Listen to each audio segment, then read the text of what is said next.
ओम नमः शिवाय। हर हर महादेव। नमस्कार। आज के इस कहानी के माध्यम से हम जानेंगे कि किस तरह से जो हमारे भाग्य में होता है वह हमें प्राप्त होता है।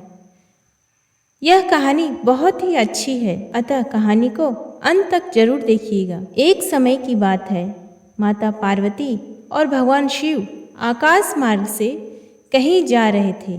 तभी उनकी नजर एक गरीब परिवार पर पड़ी, जिसे देखकर माता पार्वती को उन पर दया आ गई। तो उन्होंने भगवान शिव से कहा, हे प्रभु, आप तो दया निधान हैं, देवों के देव हैं, फिर इन गरीब परिवार पर दया क्यों नहीं करते हैं? भगवान शिव ने मुस्कुराते हुए कहा, हे देवी, यह उनके कर्मों से बनाया हुआ भाग्य है, लेकिन अगर आपकी इच्छा है तो अवश्य ही उन्हें सहायता प्रदान करूंगा। तब माता पार्वती ने उन परिवार वालों को एक एक वरदान देने के लिए भगवान शिव को राजी किया। इसके बाद माता पार्वती एवं भगवान शिव उस गरीब परिवार के समक्ष प्रकट हुए और उन्हें उनकी इच्छा अनुसार एक वरदान मांगने को कहा। यह सुनकर तभी अत्यंत खुश से उस परिवार में केवल 3 ही लोग थे, पति पत्नी एवं उनका एक पुत्र।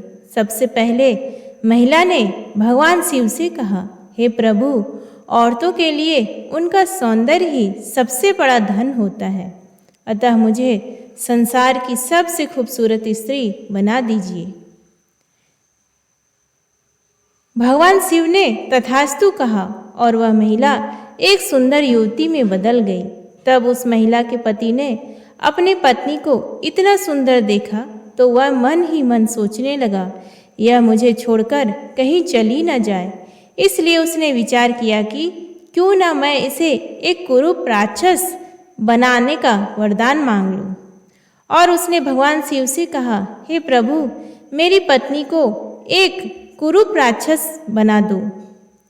भगवान शिव ने तथास्तु कहा और वह सुंदर स्त्री एक राक्षसी में बदल गई। अब उस महिला का पुत्र अपनी माँ का ऐसा भयानक रूप देखकर बहुत डर गया और रोने लगा। तब भगवान शिव ने कहा, हे पुत्र, अभी तुम्हारा वरदान बाकी है, तुम अपना वरदान मांग लो।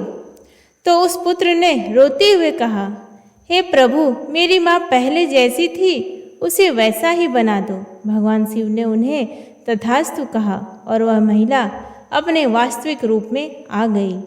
तीनों लोगों के द्वारा वरदान मांगना हो चुका था, परंतु स्थिति वैसी ही थी जैसे कि वरदान मांगने से पहले थी। अब भगवान शिव और माता पार्वती वापस जाने लगे तो रास्ते में भगवान शिव ने माता पार्वती से कहा, हमारे चाहने से भी मनुष्य का भाग्य बदल नहीं सकता, क्योंकि मनुष्य अपने भाग्य का निर्माण अपने कर्मों के द्वारा करता है और सभी को अपने कर्मों का फल भुगतना ही पड़ता है।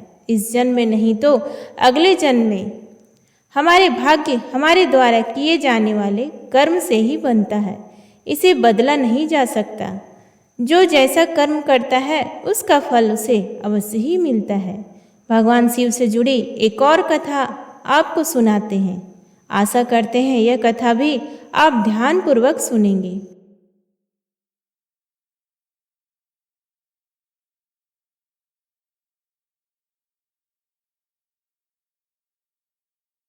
एक अद्भुत कवि संत थे जिनका जन्म कर्नाटक में हुआ था।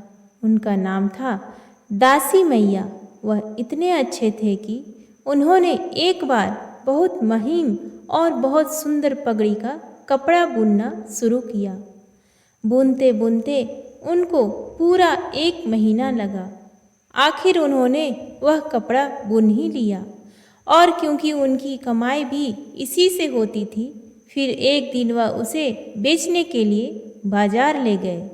वह कपड़ा इतना सुंदर था कि किसी ने भी उस कपड़े की कीमत नहीं पूछी।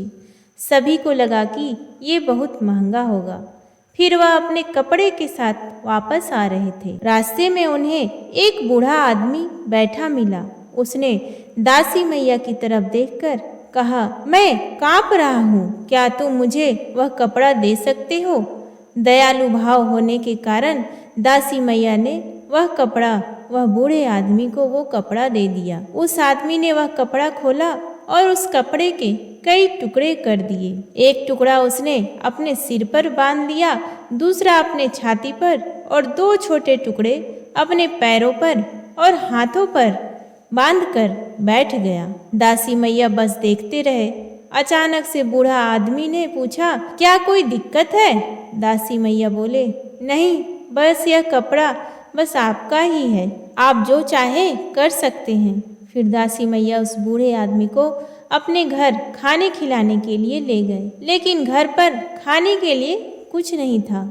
अतिथि को देखकर उनकी पत्नी बोली, घर में इतना खाना भी नहीं कि आप खा सके और आप एक मेहमान साथ ले आए। दासी मैया फिर परेशान होकर कहा, चलो मेरा छोड़ो घर में जो भी तिल फूल है उसे बना कर ले आओ।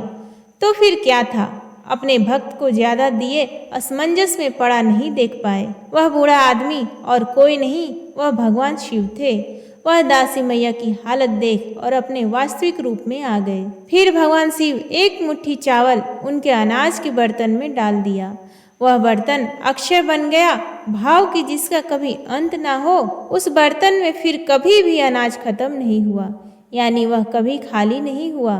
दासी मैया और उनकी पत्नी ने उस बर्तन से बहुत से लोगों को मदद की, यानी बहुत से भूखों को खाना भी खिलाया और स्वयं भी उससे ही भोजन पाया। उनकी भक्ति की कविताएं और उनकी अनुपस्थिति ने कई लोगों को रूपांतरित किया और कई लोगों की हृदय परिवर्तन किया। इस वजह से लोगों को दासी मैया को देवरा दासी मैया कहने लगे।